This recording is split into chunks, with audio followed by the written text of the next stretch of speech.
వలసలు అక్కడి నుంచే ఉన్నాయి. గనులు తవ్వుకెళ్ళిపోతున్నారు తప్ప ప్రకాశం జిల్లా నియోజకవర్గానికి ఏ ఒక్క నాయకులు పనిచేయట్లేదు. నేను ఒంగోలులో కొంతకాలం ఉన్నవాడిని, కనిగిరిలో కొంతకాలం ఉన్నవాడిని.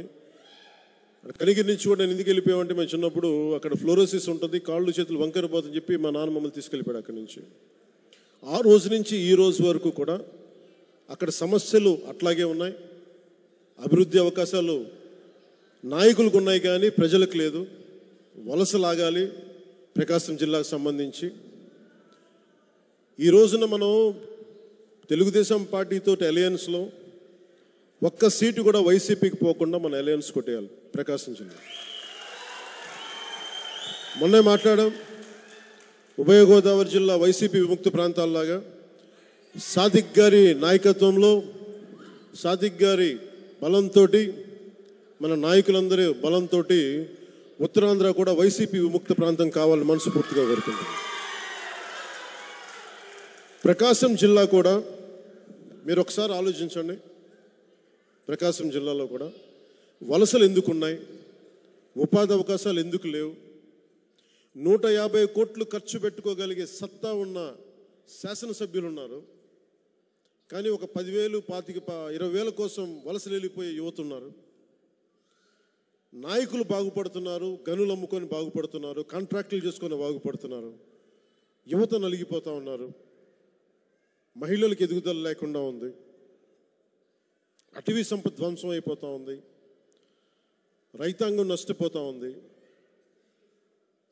మీరు మన అలయన్స్ని కనుక మీరు మనస్ఫూర్తిగా ప్రకాశం జిల్లాలో మీరు నమ్ముతారని ఆశిస్తున్న నమ్మితే, మనస్ఫూర్తి అండగా నిలబడితే ప్రకాశం జిల్లాని ఇంకా వలసల బారిన పడకుండా, ఇంకెప్పటికీ కూడా ఈ ఫ్లోరోసిస్ బారిన పడకుండా సంపూర్ణ ఉద్యానం కోసం ఎలాగ కృషి చేస్తూ ఉన్నామో ప్రకాశం జిల్లా కోసం అలాగే కృషి చేస్తాం. ఏ నీటి సమస్య అయితే ఉందో, ఏ నిరుద్యోగం అయితే ఉందో,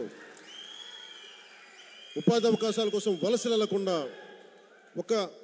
నేను కోరుకుంటుంది ఈ అలయన్స్ ఒక దశాబ్ద కాలం పాటు ఉండాలి.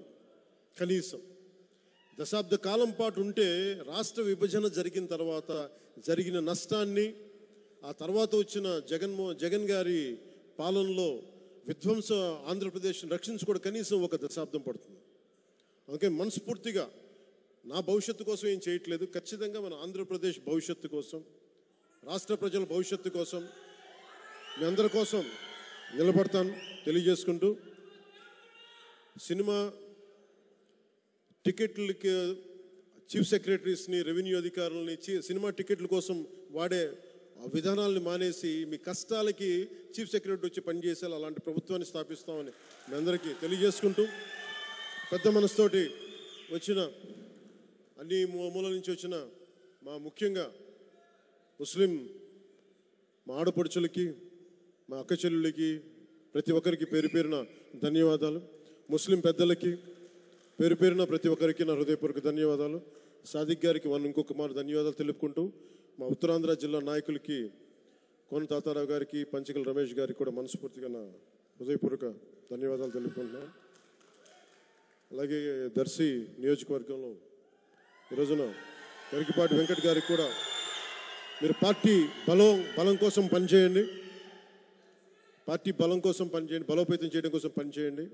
నేను దశాబ్ద కాలంగా ఏం ఆశించకుండా పనిచేస్తున్నాను. పల్లం ఉన్న చోటకే నీరు వస్తుంది. మనం పని చేసుకుంటూ వెళ్తే గుర్తింపు అదే వస్తుంది. అందుకని మనస్ఫూర్తిగా అందరూ దాటిన ఆ దారిని నడుస్తారని మనస్ఫూర్తిగా ఆకాంక్షిస్తూ ప్రతి ఒక్కరికి పేరు పేరున ధన్యవాదాలు తెలుపుకుంటూ, మీ అందరికీ ఇంకొక మారు జనసేన పార్టీలోకి మనస్ఫూర్తిగా మీకు ఆహ్వానం పలుకుతూ మీ అందరికీ ధన్యవాదాలు తెలుపుకుంటాం. జై జనసేన, జై హింద్.